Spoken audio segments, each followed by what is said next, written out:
As the order for the on report, so I am therefore not likely to cause these the person process to call handle the case to be applied.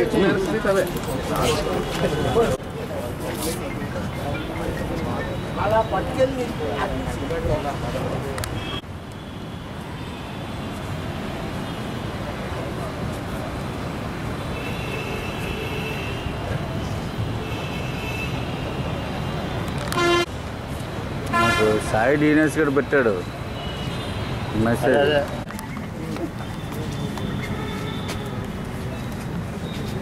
Last page అన్న కదా చూపించాను. ఇదే first page అదే చాలా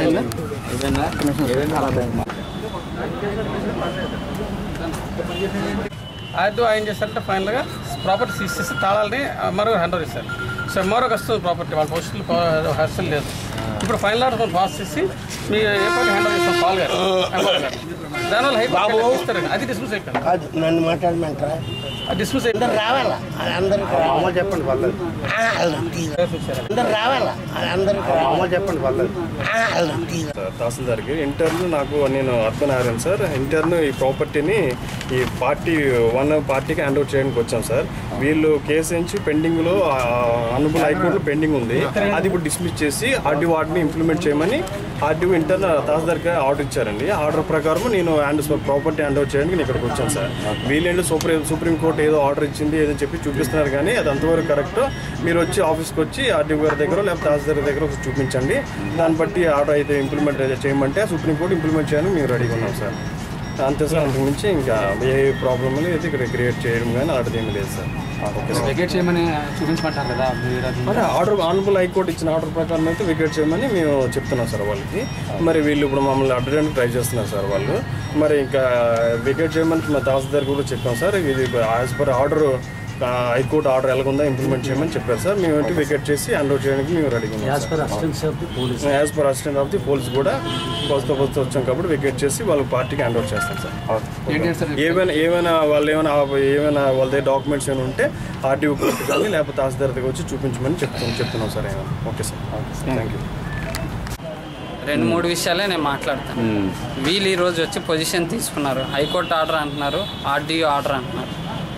నేను సుప్రీంకోర్టులో case pending ఉంది అంటున్నాను. సుప్రీంకోర్టు పెద్దదా, హైకోర్టు పెద్దదా, రెవెన్యూ డిపార్ట్మెంట్ పెద్దదా నేను అడుగుతున్నాను. ఈ కేసు పెండింగ్ ఉంటుండగా రెవెన్యూ డిపార్ట్మెంట్ కానీ పోలీస్ డిపార్ట్మెంట్ కానీ లోపలికి రావచ్చా? సుప్రీంకోర్టు కేసు పెండింగ్ ఉంటుండగా మొదటిది. రెండోది, ఇక్కడ పోయినసారి 2015లో కూడా ఒక ఆర్డర్ నాకు ఫేవరబుల్గా ఉంటుండగా కూడా పాలు వచ్చి దౌర్జన్యంగా లోపలికి వచ్చి మనుషులు దౌర్జన్యంగా లోపలికి వచ్చి ఆక్యుపై చేయడానికి అలాగే వచ్చారు 2015. అప్పుడు నేను పోలీస్ డిపార్ట్మెంట్ వాళ్ళకి నా ఆర్డర్లు చూపించి నాకున్నది అంతా చూపిస్తే 4 రోజులు వాళ్ళని బయటికి తీసుకెళ్ళలేదు. 4 రోజులు అరెస్ట్ వారెంట్ చేస్తానని 4 రోజులు వాళ్ళని లోపలనే ఉండిపించి బయటికి తోసారు. ఈరోజు నన్ను ఇమ్మీడియట్గా బయటికి వెళ్ళమంటున్నాను. అంటే ఇక్కడ ఏం జరుగుతుంది? ఏదో అన్యాయం మా కుటుంబం పట్ల జరుగుతుంది. నేను ఒకటే పాస్టర్ని కోరుకునేది, సీఎం గారిని కోరుకునేది ఒకటే, నేను ఈ విషయాన్ని దయచేసి మీరు మాకు న్యాయం చేయండి. మా వెనకాతల పాస్టర్స్ ఎంతమంది ఉన్నారో, ఎంతమంది ఈ సేవ నిమిత్తం ఈ స్థలాన్ని ఎంతమంది వాడుకున్నారో అందరికీ తెలుసు. నా దగ్గర వీళ్ళేమో తహసీల్దార్ హ్యాండ్ ఓవర్లో ఉందంటున్నారు.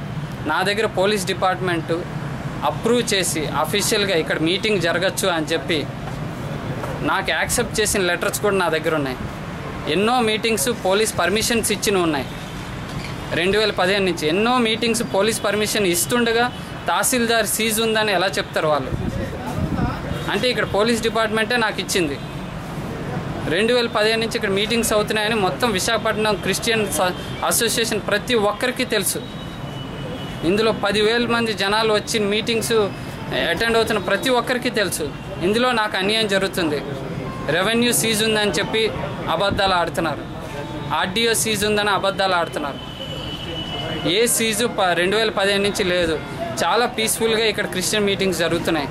ప్రతి క్రిస్టియన్ మీటింగ్ ఏ అడ్డంకులు జరగలేదు. ఈరోజు వచ్చి ఇది ఉంది సీజ్ ఉంది అని చాలా అపనిందనలు వేస్తున్నారు. కనుక నేను మీడియాని నేను కోరుకునేది ఏంటంటే మా కుటుంబం ఇన్నేళ్ళ నుంచి 8 ఏళ్ళ నుంచి మేము బయటికి రాలేదు. మీడియా ప్రజలు నేను కోరుకునేది న్యాయం చేయండి, మాకు అన్యాయమైన కుటుంబాన్ని మాకు న్యాయం జరిపించండి. మీరు నేనైతే చాలా బలహీనుడిని, నాకు దేవుడు తప్పితే ఇంకెవరు లేరు. దేవుడు నమ్ముకొని ఇన్నేళ్ళు ఉన్నాను. కనుక మీరు నాకు నిలబడి నాకు న్యాయం చేయాలని నేను కోరుకుంటున్నాను.